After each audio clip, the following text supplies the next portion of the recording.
이번 주는 미국 가상화폐 3법과 관련해서 투자 심리가 움직이는 이른바 크립토 위크죠. 가장 관심이 됐던 이 첫날 미국 하원의 분위기가 심상치 않게 돌아가는 것이 관측이 되고 있습니다. 오늘은 이 문제를 중점적으로 살펴보죠. 도움 말씀에 한상춘 한국경제신문 논설위원 자리에 있습니다. 안녕하십니까? 네, 안녕하십니까? 위원님, 오늘도 본론에 들어가기에 앞서 이 간밤 미국 증시 어떤 부분 주목하셨습니까? 네, 하반기에는 아무래도 시기상으로 보면 페드와 트럼프 노이즈가 계속해 되겠죠. 예. 그래서 오늘도 그런 현상이 나타났다. 특히 시발점이 됐던 것이 주초에도 우리가 말씀드렸습니다는 6월 CPI 때문에 그랬다. 이렇게 이제 말씀드리는데요. 앞에 부분에 캐서분이라든가 예. 빈단세 특판을 얘기했기 때문에 다른 얘기를 좀 얘기하겠습니다. CPI에 대해서 예상으로 나왔죠. 예상으로 나왔는데 이걸 어떻게 해석하느냐 문제인데 요즘은 여러 가지 현안을 놓고 시장과 트럼프 진영 간에 서로 이렇게 상당히 괴리가 많이 발생하고 있습니다. 그래서 예상대로 나오긴 했지만 이게 사실 그동안 CPI가 안정세에서 지금 상승세로 들어섰기 때문에 이 전환점에서 어떻게 해석하느냐 문제인데요. 시장에서는 트럼프 관세에 따른 인플레 영향이 본격화된다. 그래서 빈단세 특보원께서 말씀하셨습니다는 30년물 국채가 금리가 5%에 돌파하는 모습을 보였죠. 이런데도 불구하고 트럼프는 아직도 일시적이다. 이렇게 크게 우려할 사항은 아니다. 하다 보니까 자연스럽게 이달 말에 7월 말 FOMC 회의를 앞두고 금리 인하 논쟁의 문제에서 가열되는 거죠. 그래서 연준 입장에서는 항상 말씀드리는 크레디트 문제, 명령성 문제이기 때문에 트럼프 관세에 따른 인플레 문제가 금리를 변경하는 금리를 변경하면 시차가 1년 정도 있기 때문에 트럼프 관세에 따라서 일시적이면 안 되고 지속적이 되거든요. 그래서 이것을 한 번 더 체크해 보겠다 하는 측면에서 일전에 우리가 말씀드린 대로 7월 FOMC 회의에 원래라든가 모험한 인사 같은 경우는 금리 인하를 얘기했지만 잭슨홀 미팅에 9월로 넘어가는 게 아니냐 한쪽도 말씀을 드렸습니다. 대충 이번에 6월 CPI가 발표된 이후에 9월로 다 넘어가는 분위기입니다. 그런 게 이제 지금 반응이고 그렇지만 트럼프는 오늘 한번 반응을 보시기 바랍니다. 그동안 2%, 3%포인트까지는 내쳐야 된다 하는 것을 말씀드렸는데요. 오늘은 과감하게 미국의 정책 금리는 1%대가 돼야 된다. 그러면 지금 미국의 정책 금리가 4.25에서 4.5%라면 1%라면 1%면 3%포인트 하단 기준으로도 3%포인트 이상 더 내려야 된다는 얘기입니다. 예. 그래서 이것이 오늘 시장에 영향을 미친다 이렇게 볼 때 있습니다. 그리고 이제 어제 실적 발표하면서 이번에 2, 4분기 실적은 마일드 어닝 서프라이즈인데 가장 중요한 것은 종목별로 차별화가 굉장히 중요된다 하는 것도 말씀드렸습니다. 예. 근데 오늘 그 실적 발표했던 금융주는 다우존스를 끌어내릴 정도로 사실 그 주가에 악영향을 미쳤습니다는 엔비디아라든가 이런 호재가 발생했던 이런 그 반도체 주가는 이렇게 지금 필라델피아 반도체에서 좋습니다. 그리고 여기에 주가 됐던 것이 엔비디아 대중 수출 호개 문제, 이건 캐스터분께서 지적하셨는데 오늘 그 국내 증시에서는 어제도 올랐는데 오늘 어떻게 될 것이냐는 측면에서는 미국 증시가 이렇게 좀 분위기가 좀 어둡긴 합니다는 우리 증시 입장에서 굉장히 큰 영향을 미치는 반도체 관련된 주가가 이렇게 되기 때문에 투자자 심리를 그렇게 크게 위축되지는 않을 그렇게 보고 있습니다. 다만 한 가지 원화 스테이블 코인 문제 관련해서 지난주 정점으로 계속해서 떨어지고 있는데요. 이게 받칠 것이냐, 버틸 것이냐, 아니 더 떨어질 것이냐. 그래서 미국에서 전개되고 있는 크립토 슈퍼 위크에 관련된 사항을 시청자 여러분한테 전해드리겠습니다. 예, 관련해서 이 말씀을 주셨지만 지금 투자 심리를 움직이는 또 하나의 요인, 이 크립토 위크가 첫날 좀 잡음이 나오는 것 같습니다. 뉴스를 보니까 이건 어떻게 봐야 됩니까? 네, 사실은 뭐든지 이게 법은 예. 미리 이렇게 예상하는 것보다는 첫날 분위기가 중요하다. 특히 트럼프는 레드 스윕 문제가 달성돼 있기 때문에 항상 첫날의 분위기가 상당히 중요합니다.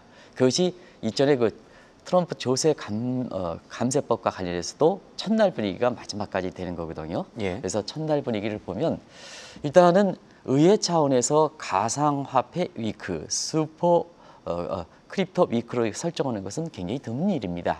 왜냐하면 시장에서 거론되는 것을 사실 의회 차원에서 들여와서 공식적으로 하는 것은 의회의 입장상 보면 굉장히 법적 문제를 검토하는 데 있어서는 드문진이다 하는 것을 말씀드리고요. 이번에 그 가상화폐 3법 다들 아시죠? 스테이블코인법, 클리어리티법, 그다음에 반 CBDC법 요 세 가지인데 이 처리에 대해서는 의회에서 검토하기 때문에 법적 근거 여부가 결정되는 사항이거든요. 그러면 법적 근거가 되면 앞으로 행위가 그렇게 나타나기 때문에 자, 반 CBDC 관련해서는 중앙은행이 굉장히 아마 지금 고민들이 많을 겁니다. 그리고 나머지 그 스테이블 코인이라든가 클리어티 문제는 코인의 가격이 향방이라든가 또 여러 가지 ETF 상품이라든가 이런 거에 어떻게 될 것이냐 하는 측면, 이런 측면 관련해서 코인 투자자들이 관심 사항이 될 것이다 이렇게 보겠습니다. 그래서 이런 표현을 씁니다. 이번에 그 슈퍼위크에서 가상화폐 3법에 대한 법적 근거가 되면 중앙은행과 그다음에 코인 투자자들의 자신의 운명이 결정될 것이다 하는 만큼 굉장히 중요한 사항이다 이렇게 보겠습니다. 사실 첫날의 분위기가 굉장히 심상치는 않습니다. 예. 왜냐하면 지난번에 그 트럼프 감세법과 한 표로 통과하는 이런 분위기가 감지되고 있기 때문에요. 당초 예상과 달리 어제 원화 스테이블 코인이 굉장히 많이 떨어진 것도 우리나라의 법적 근거라든가 이런 측면과 관련돼서 사실 이렇게 떨어지고 있습니다는 미국도 마찬가지입니다. 한 표 차로 통과했던 트럼프의 감세법과 관련된 그 분위기가 전개되는 것이 아니냐. 그러면 두 가지가 되겠죠. 트럼프 진영도 아주 당혹스러운 상황이고 또 코인 투자가들도 굉장히 자연스러운 상황이 되는 거죠. 그런 관점에서 시장에서 있어서는 가상화폐 3법 관련해서 트럼프의 요구가 강한 만큼 트럼프 요구대로 또 레드 수입이 되기 때문에 트럼프 요구대로 처리될 것이라는 문제. 그리고 법적 근거가 마련될 경우에는 앞으로 가상화폐 각종 코인 가격은 앞으로 어떻게 될 것이냐 하는 측면이 이번 크립토 위크가 끝나면 이 문제가 아마 가장 관심사가 되지 않겠나 이렇게 보고 있습니다.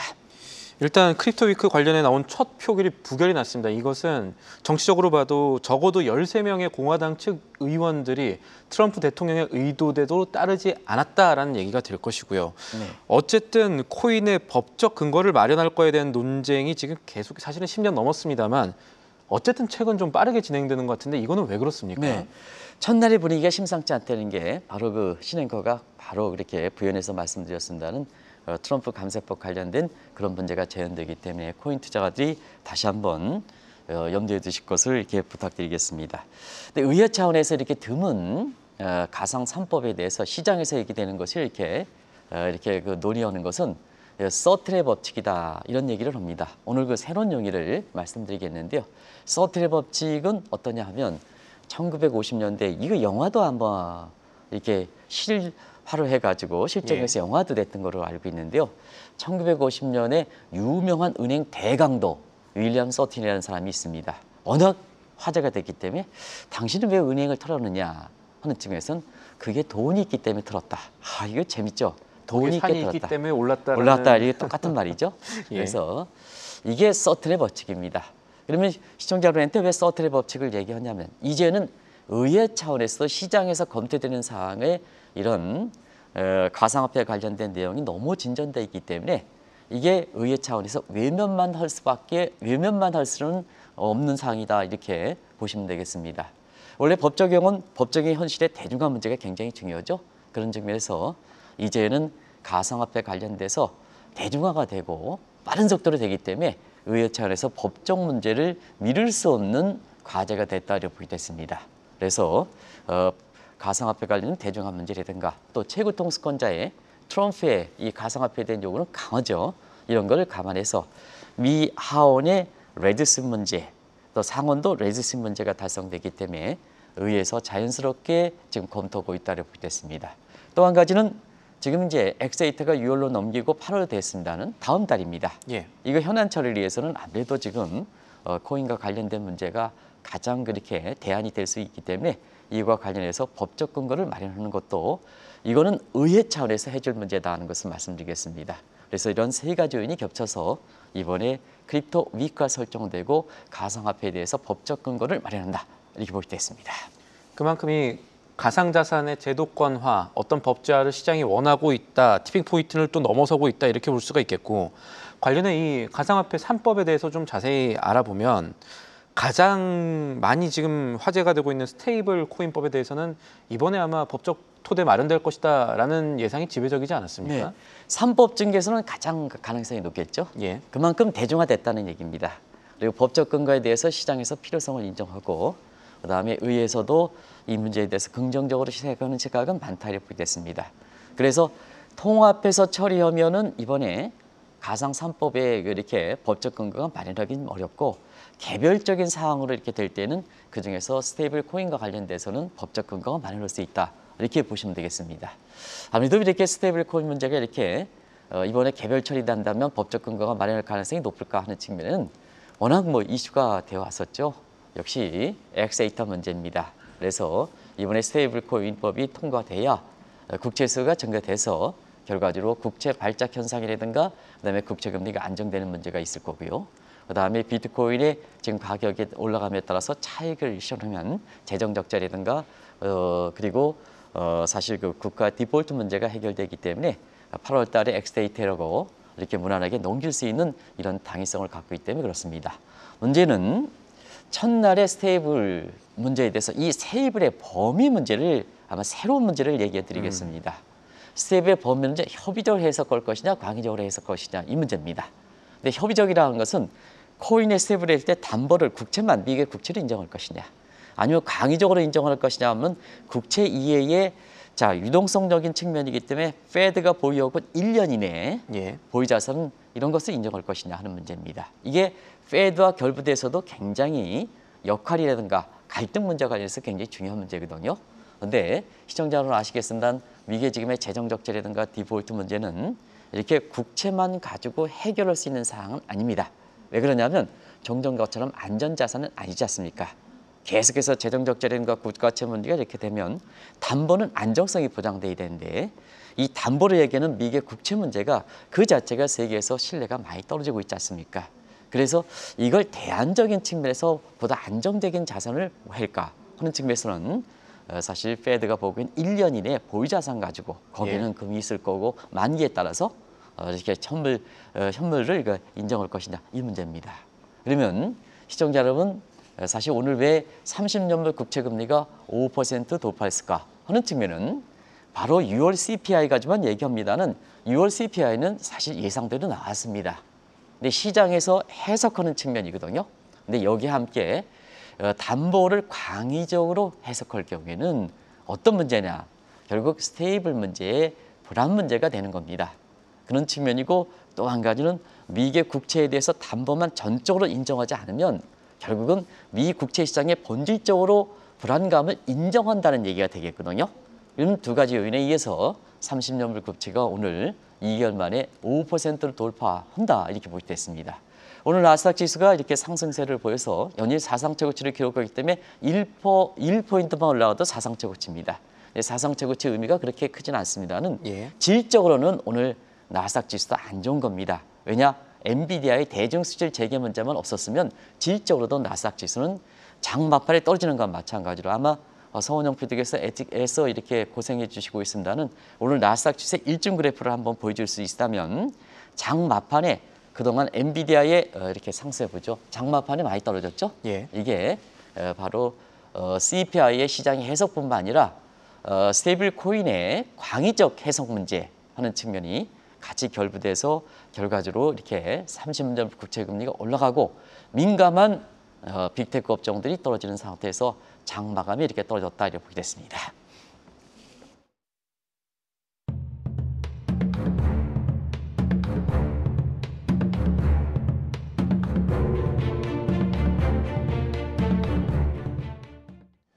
저희가 이번 시간에 이 가상자산뿐 아니라 글로벌 시장의 변화를 야기할 수 있는 크립토 위크 이야기를 하고 있는데요.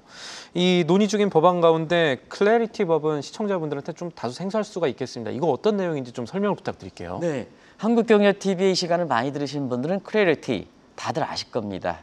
이게 이제 페드의 통화정책 관련해서 누차에 말씀드렸습니다.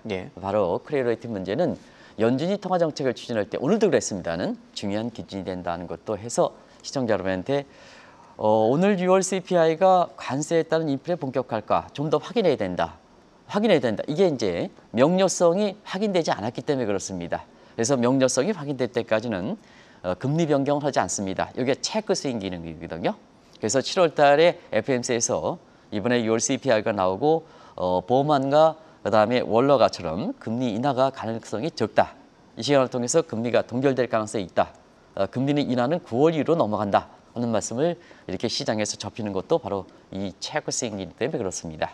근데 가상화폐 관련해서 클리어리티라는 그 명칭을 쓰고 있습니다. 그게 클리어리티법인데요. 요거는 페드의 클리어리티와 좀 다소 성격이 다르다 이렇게 보이됐습니다. 이건 감독 내지는 관할 범위의 문제다.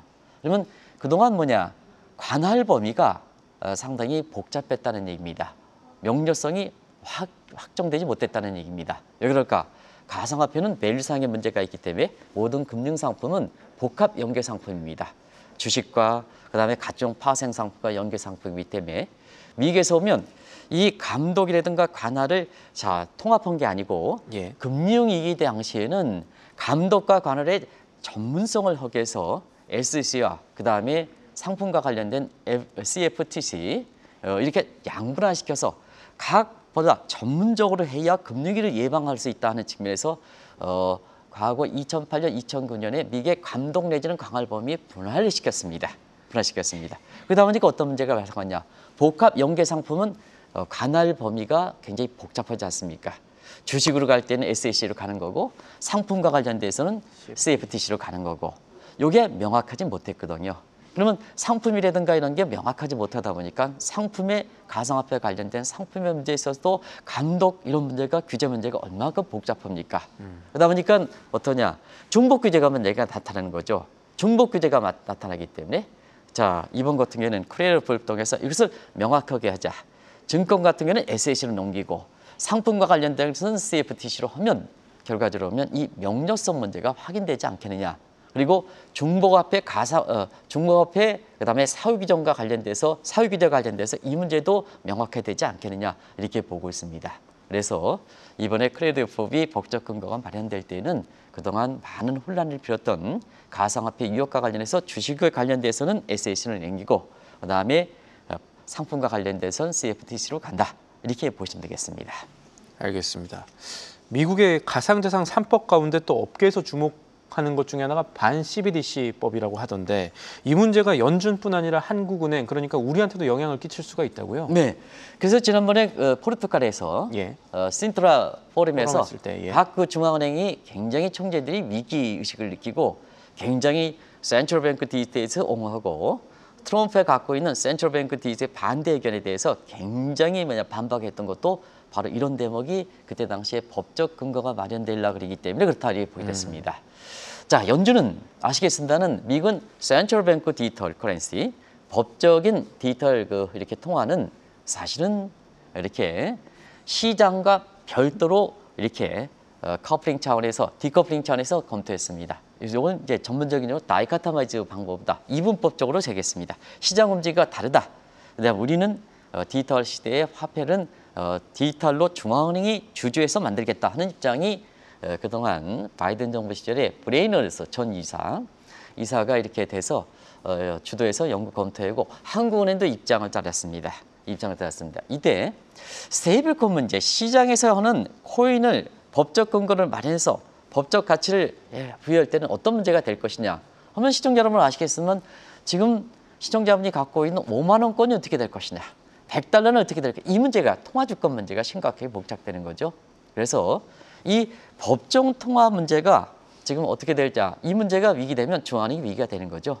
중앙은행이 위기가 되는 겁니다. 그래서 지금 한국은행 같은 경우에도 5만 원권 이런 것이 법정 화폐인데 이거 어떻게 될 것이냐 하는 문제가 이제 봉착되겠죠. 그리고 자금 세탁 문제라든가 테러 자금이라든가 불법 행위, 신원 불분명에는 불법 행위 이런 문제에 대해서 어떻게 규제할 것이냐 문제 하는 것이 이제 사실 그 센트럴뱅크 디지털가 중앙은행이 별도 차원에서 가져가야 된다는 이게 통제가 가능하다는 측면에서 검토해왔던 사항입니다. 그리고 스테이블 코인이 될 때는 코인 주조 발행에 따른 발행 차익이거든요. 예. 이걸 시니어리즘 문제인데요. 이거 누가 가져갈 것이냐 하는 문제입니다. 자, 스테이블 코인을 발행하는 주체에 가져간다? 그럼 엄청난 이익이 되는 거죠. 그래서 주가가 올라가는 측면도 있습니다. 올라갔습니다. 근데 이거 어떻게 될 것이냐 하는 문제죠. 이런 문제가 돼서 전제 조건이 걸쳐되지 않을 때는 트럼프가 요구되는 반 CBDC로 가는 것은 문제가 있지 않느냐 해서 프로토콜 센트러토리움에서 그렇게 중앙은행처에 일목격에 얘기하는 겁니다. 오늘도 국제결제은행 결제와 관련돼서 크립토는 대부분 다 결제와 관련된 기능이거든요. 그 본래 기능은 국제결제은행에서도 스테이블 코인 발행에 신중을 기할 것을 권고하고 있습니다. 왜냐? 통화조건 문제 때문에 많은 훈련을 처리한다. 근데 왜 이렇게 트럼프는 반대할 것이냐? 두 가지가 있습니다.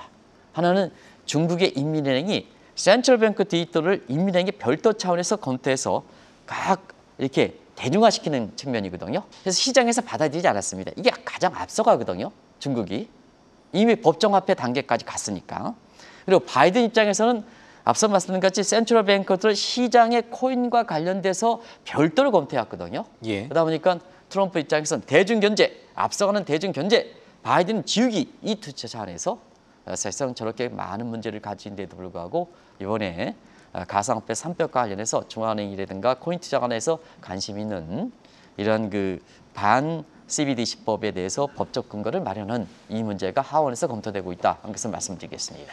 방금 말씀 이뤄보면은 지금 우리 증시도 그렇고 스테이블 코인을 이야기하는 종목들, 그래서 관심 모으는 종목들 많은데 지금 추세대로라면 비트코인 투자 초기처럼 이 시장에 관심이 가열됐다가 한 번 충격을 받을 가능성도 배제할 수는 없겠습니다. 그리고 이번 주에 저희가 크립토 위크 기간 얘기하는 것은 가상화폐 3법이 어떻게 처리되느냐에 따라서 이 비트코인 직접 투자를 비롯해서 이 비트코인, 알트코인 이 가격 전망들 많이 달라질 수 있지 않을까요? 네, 사실 시청자분들 궁금한 점 말씀드리겠습니다. 투자이란에서는 밸류야 시장의 서프라이 디맨드는 프라이스 문제가 있는데요. 이 프라이스 문제에서 고평가 저평가일 때는 밸류 문제가 굉장히 중요합니다. 근데 항상 비트코인은 밸류는 있습니다. 매장량 2,100만 관계. 근데 나머지 알트코인은 밸류상의 문제가 항상 가격의 시장 전망하고 가격 전망할 때 문제가 됐거든요. 근데 이번에 법적 근거가 마련되면 그동안 산업에서 유틸리티 측면과 화폐 기능을 일시에 스테이블 코인이 되니까 인정하는 측면이 있습니다. 그렇다고 투자 관점에서 밸류와 관련된 근본적 문제가 법적 근거가 마련된다 하더라도 이것이 해결되는 것이냐.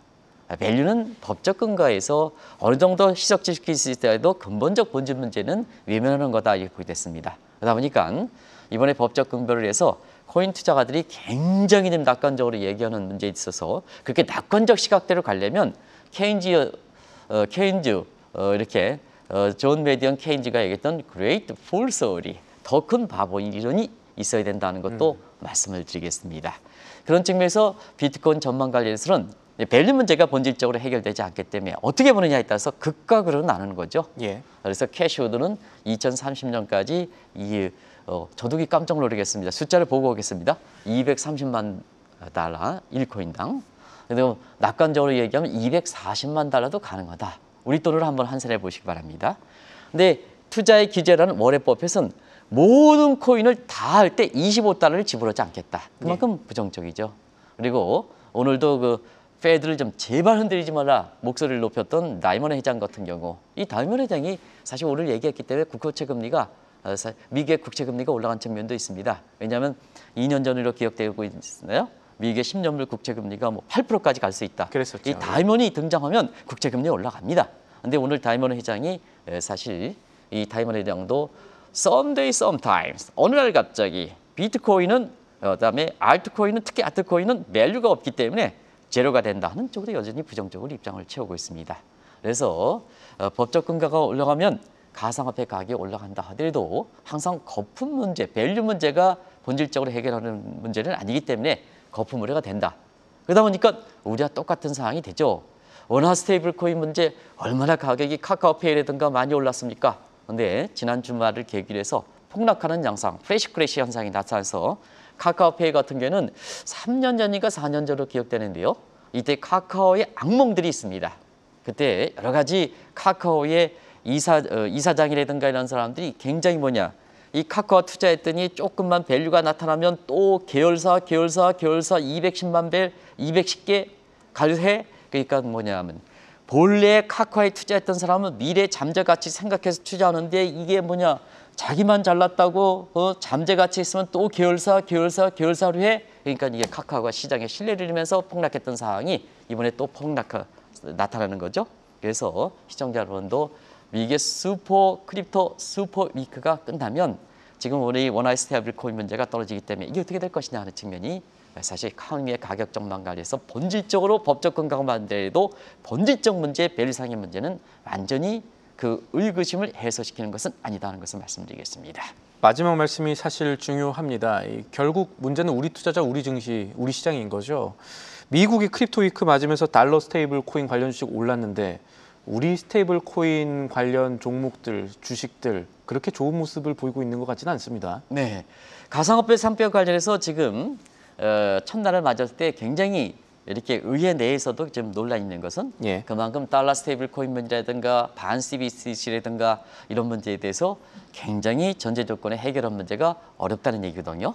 근데 원화 스테이블 문제는 국고주상으로 보면 달러 스테이블 코인 문제와 거의 비슷하게 근거를 가고 있습니다.